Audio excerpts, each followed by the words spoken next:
رگڑے پہ رگڑا لگتا ہی چلا جا رہا ہے بائے وسعت اللہ خان۔ اگر یہ مقدمے اصلی ہیں تو پھر سزا مکمل ہونے سے پہلے ختم کیسے ہو جاتی؟ اگر یہ مقدمے انتقامی ہیں تو عدالت سزا کیسے سنا دیتی؟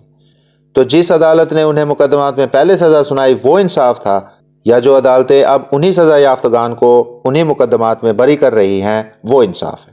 جو احتسابی ادارہ کل دل و جان سے ایڑی چوٹی کا زور لگا کر اپنی ہی عائد کردہ فرد جرم کی بنیاد پر ملزم کو زیادہ سے زیادہ سزا دلوانے پر کمر بستہ تھا، وہی ادارہ آج اسی فرد جرم کو 5 منٹ میں کیسے یہ کہتے ہوئے واپس لے لیتا ہے کہ اگر عدالت ملزم کو بری کر دے تو ہمیں کوئی اعتراض نہیں۔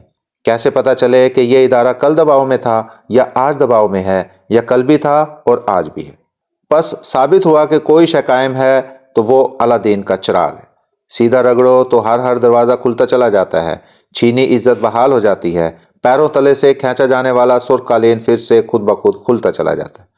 کل تک پیچھے دوڑنے والا، دیواریں پھاندنے والا، ہتھ کڑیاں ڈالنے والا دستہ اچانک سے ہٹو بچو ٹائپ محافظوں میں بدل جاتا ہے۔ زمین پر کیل کی طرح گڑے مقدمات اور ان مقدمات کے نتیجے میں کڑی سزائیں، اسپانسرڈ تذلیلات، کردار کشیاں، غدارانہ الزامات، ضبطیاں، میڈیائی سینسریات، غرض جملہ منفیات روئی گئے گالوں کی طرح اڑنے شروع ہو جاتے ہیں، اور سب کے سب بارے دیگر ہنسی خوشی رہنے لگتے ہیں۔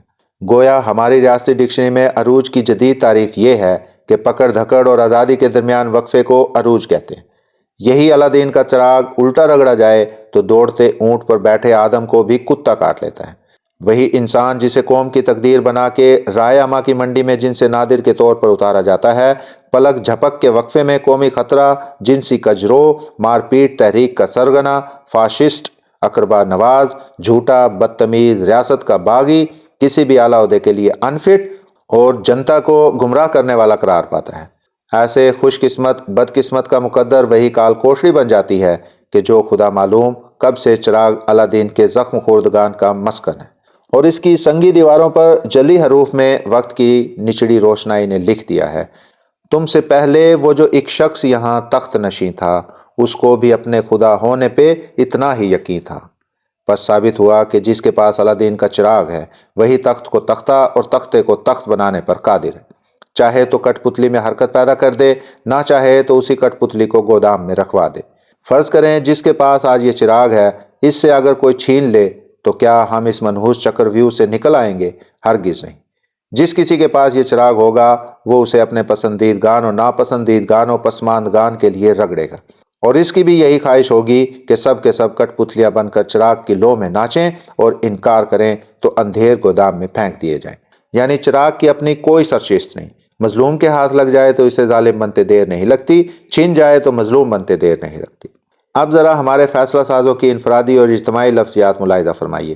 میرے پاس کوئی جادوئی چھڑی نہیں کہ آنکھ بند کر کے کچھ پڑھوں اور ڈالروں کی برسات ہونے لگے اور پاک سر زمین خوشحالی سے جل تھل ہو جائے۔ میرے پاس الادین کا چراغ نہیں کہ راتوں رات مسائل حل ہو جائیں۔ یہ بحران میں نے پیدا نہیں کیا، اس گند کو صاف کرنے میں وقت لگے گا۔ جہاں آپ نے اتنا صبر کیا، صرف 76 برس اور صبر کر لے، وغیرہ وغیرہ۔ اور جب ان سے پوچھو کہ واقعی ان کے پاس جادو کی چھڑی یا الادین کا چراغ نہیں، تو پھر وہ کون سی گیدڑ سنگی ہے جس کے استعمال سے 1 شوگر مل 20 شوگر ملوں میں بدل جاتی ہے؟ 5 لاکھ کے بیلنس میں 5 اور صفر راتوں رات جڑ دیے جاتے ہیں۔ گریڈ 22 کے برابر تنخواہ میں اتنی برکت کیسے آ جاتی ہے کہ اندرون و بیرون ملک املاک کی تفصیل پیاز کے چھلکے کی طرح کھلتی چلی جاتی ہے؟ جنہوں نے نجات دہندہ جادو کی چھڑی، گیدڑ سنگھی اور الادین کے چراغ سے نجات پالی، وہ یورپ، امریکہ، جاپان، چین، برازیل، انڈیا اور بنگلہ دیش ہو گئے۔